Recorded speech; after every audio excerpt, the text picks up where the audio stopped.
Assalamualaikum warahmatullahi wabarakatuh. Puja puji aji jaka. Oke, jadi syukur kita ucapkan kepada Allah Subhanahu wa taala telah memberikan waktu tempat untuk saya jelaskan untuk menjelaskan materi tentang analisis manuva. Jadi sebelum itu saya akan alihkan kepada data yang telah diberikan oleh dosen kita yaitu Ibu Prima yang terhormat. Oke, langsung saja. Oh, sebelum itu kan pasti tidak mengenali saya lagi kan. Jadi saya ini adalah mahasiswa dari Universitas UIN Imam Bonjol, Padang. Saya itu dengan NIM 2316030151. Saya dari kelas Manajemen Bisnis Syariah E, yang di mana saya di Fakultas Ekonomi Bisnis Islam dan prodi saya itu Manajemen Bisnis Syariah. Nah, cukup perkenalannya kita langsung aja ke data selanjutnya yaitu tentang data yang akan kita analisis. Terutama itu data yang telah diberikan oleh dosen kita ini kita Ctrl C. Oke, kita Ctrl C, barulah kita pindah ke SPSS, ke data view.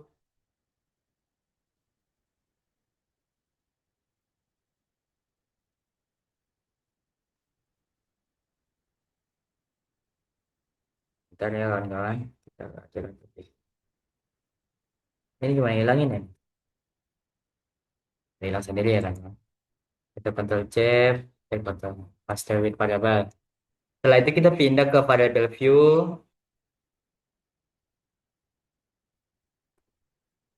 Kita akan merubah di bagian value-nya di bagian sini. Kita masukkan dengan kode value-nya itu satu untuk metode metode konvensional.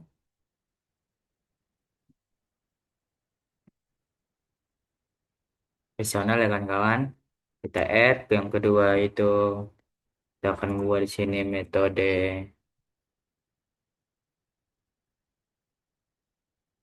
modelan. Kita add juga ya kawan-kawan. Oke kan ya kawan-kawan. Setelah itu kita di bagian measurement kita rubah ke scale semuanya dari bawah ke atas. Oke, selanjutnya kita pindah ke data view. Sebelum itu kawan-kawan untuk sebelum kita masukkan atau merubah data yang telah tertera di SPS ini ke data yang kita inginkan atau kita cari, saya akan menjelaskan sedikit bahwasanya uji MANOVA merupakan pengembangan dari uji ANOVA yang digunakan ketika kita ingin menguji perbedaan dua atau lebih variabel dependen secara secara simultan atau bersamaan terhadap satu atau lebih variabel independen. Jadi, pada data ini untuk sekolah A, B, C merupakan variabel dependen, yaitu variabel yang dipengaruhi.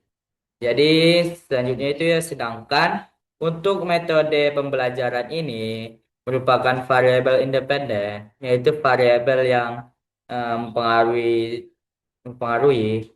Jadi, tujuan analis manfaat ini adalah untuk mengetahui apakah terdapat perbedaan rata-rata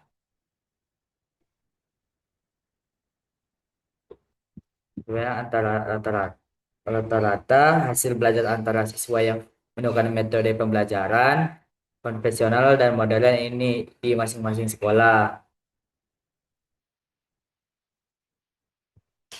Jadi,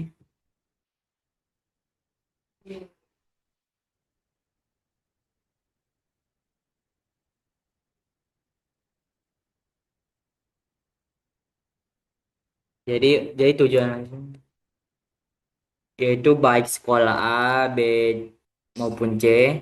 Jadi nanti kita lihat ada atau tidaknya perbedaannya. Jadi kawan. Jadi mohon maaf ini sebelumnya kenapa tidak berubah ya pada. Overview-nya.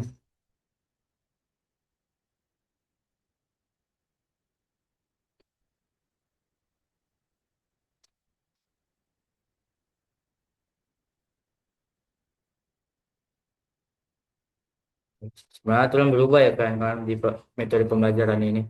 Cuma tetap tulisan satu dua aja. Oke, jadi kita lanjut aja ke untuk analysnya. Kita ke analyze, baru general mode, ke baru ke multivariate, kita metode ke fixed, baru ini kita buat ke dependent variabelnya. Lalu sebelum kita oke kan ya kawan, jangan lupa untuk kita mengecek yaitu eh,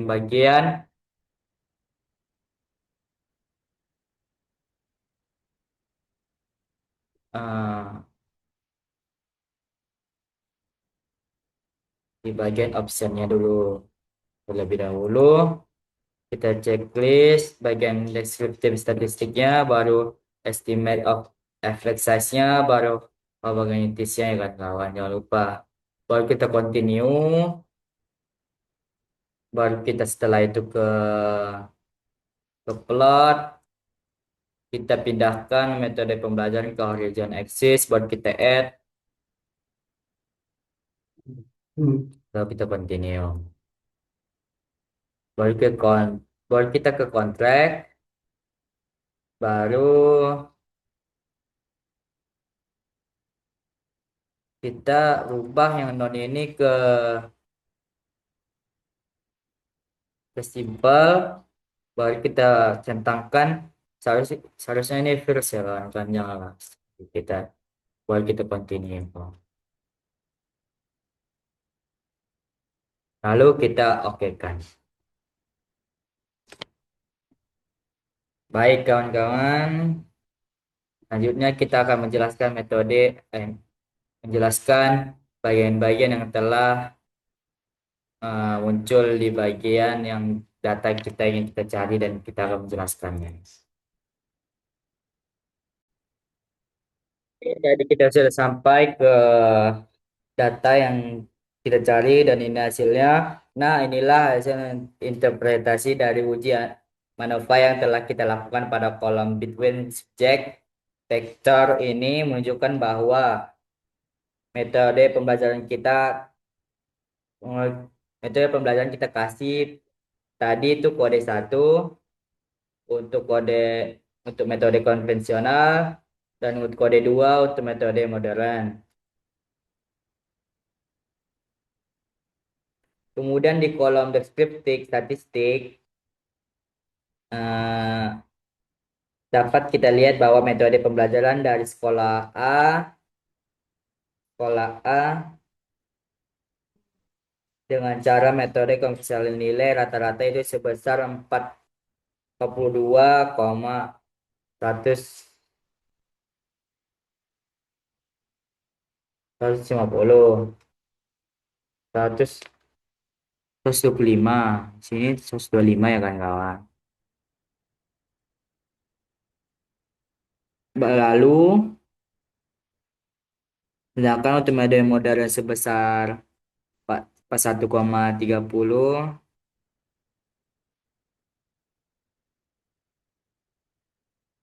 atau lalu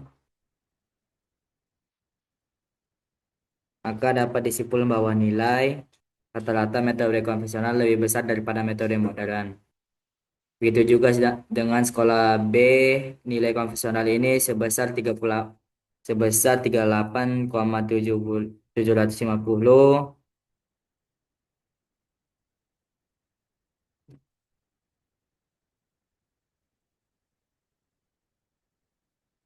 yang menunjukkan metode konvensional juga lebih besar daripada metode modern.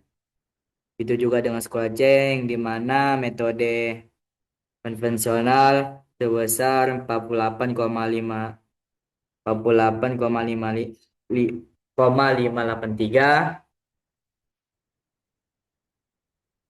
yang menunjukkan nilai rata-ratanya lebih besar daripada metode modern yang hanya sebesar 46,583 yang menunjuk yang menunjukkan nilai rata-ratanya lebih besar daripada metode modern yang sebesar 46,377. Jadi dapat kita simpulkan bahwa untuk metode pembelajaran di sekolah A, B maupun C untuk metode konvensional itu lebih unggul daripada metode modern. Lanjut kita lihat lagi pada kolom box text yang di mana equality of di bagian kolom box text of equality of conference matrixnya untuk nilai box M-nya ini sebesar 7,384 dengan tingkat signifikannya ini sebesar 332 yang mana nilai signifikannya 0,332 ini lebih besar daripada 0,05, maka dapat kita simpulkan bahwa nilai matriks dan kovariannya ini bersifat homogen atau sama. Lanjut kita lihat lagi pada kolom multivariatnya tesnya. Jadi teman-teman ada beberapa asumsi yang harus kita penuhi dalam menguji MANOVA. Yang pertama itu adalah asumsi pilal press. Apabila nilai pilal positif berarti dia memberikan pengaruh yang berarti pada model atau adanya perbedaan rata-rata yang signifikan antara antara kelompok data. Contohnya untuk nilai multivariates, nilai pilal pilal ini sebesar 0,968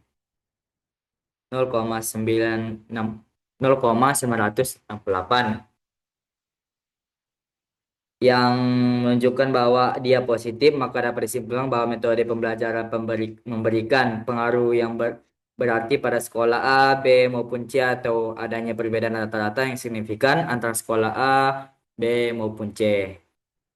Kemudian asumsi yang kedua adalah Wills lambda. Nilai lambda harus berkisar dari 0 sampai 1. Apabila nilai lambda mendekati 0, maka dia memberikan pengaruh yang berarti pada model. Dan sebaliknya, apabila nilai lambda mendekati 1, maka dia tidak memberikan pengaruh yang berarti pada model. Untuk multivariate tes ini nilai lambdanya sebesar 0,032. 0,2 ya di Wilks lambdanya yang menunjukkan bahwa nilai yang mendekati 1, maka dapat kita simpulkan bahwa dia tidak memberikan pengaruh yang berarti pada sekolah A, B maupun C. Kemudian asumsi yang ketiga adalah hotline stress. Nilai hotline harus lebih besar daripada nilai pilal. Apabila nilai hotline lebih besar daripada nilai pilal, berarti terjadi perbedaan yang sangat besar antara nilai pilal dan hotline. Maka dapat disimpulkan bahwa terdapat hubungan yang signifikan atau memberikan pengaruh yang berarti pada model. Begitu juga sebaliknya apabila nilai hotline mendekati nilai pilal, maka dia tidak memberikan pengaruh yang berarti pada model. Untuk nilai hotline ini nilainya lebih besar daripada nilai pilal, di mana nilai hotline sebesar 30,164. Sedangkan nilai pilar sebesar 0,968 yang menunjukkan nilai holding lebih besar daripada nilai pilar. Maka dapat kita simpulkan bahwa terdapat hubungan yang signifikan atau metode pembelajaran memberikan pengaruh yang berarti pada sekolah A, B maupun C. Kemudian asumsi yang keempat adalah terus largest rod yang nilai Royce harus bersifat positif dan selalu lebih kecil dan hotling yang berarti menunjukkan dia memberikan pengaruh yang berarti pada model. Sedangkan apabila nilai Royce lebih besar daripada nilai Hotling, maka dia tidak ada pengaruh. Lalu kita lihat pada multiverse testnya.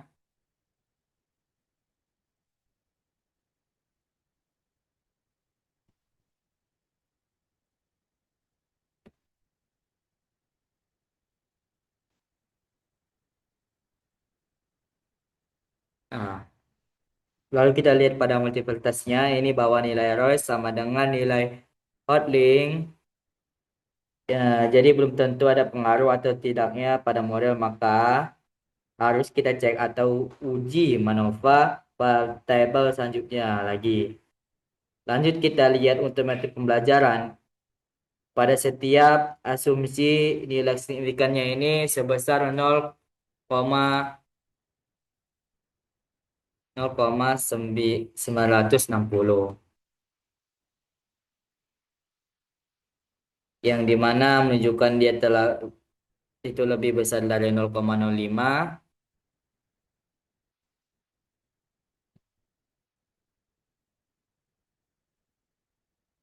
sebesar dari 0,5, maka dapat diartikan tidak ada perbedaan yang signifikan pada kelompok A, B, maupun C berdasarkan metode pembelajarannya. Nanti kita lihat lagi pada kolom test between subject effect,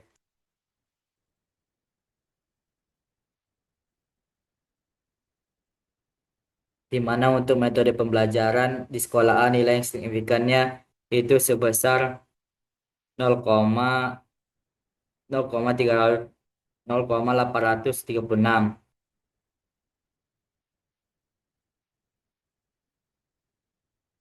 yang dimana untuk sekolah B sebesar 0,986. Untuk sekolah B sebesar 0,986 dan untuk sekolah C sebesar 0,649, yang menunjukkan bahwa metode pembelajaran di setiap sekolah itu nilai signifikan lebih besar daripada 0,05. Maka dapat kita simpulkan, maka kita dapat kesimpulkan bahwasanya metode pembelajaran di sekolah A tidak ada perbedaan dengan metode pembelajaran di sekolah B maupun C. Begitu juga seterusnya. Lanjut untuk tes of between JFE ini, nanti hasil outputnya itu nilai signifikannya bakalan sama dengan kolom unit. Various test. Tesnya, di mana untuk sekolah A sebesar 0,836, sekolah B sebesar 0,986, sekolah C sebesar 0,649, baik sampai di sini. Oke, mungkin itu saya yang dapat saya sampaikan, mungkin banyak kurangnya, dan jika video saya kurang kurang memberikan suatu ilmu, mungkin sebaiknya Anda menonton video dari kawan-kawan saya yang lain yang memiliki penjelasan lebih jelas akan ini. Mungkin cukup sekian yang dapat saya sampaikan. Wassalamualaikum warahmatullahi wabarakatuh.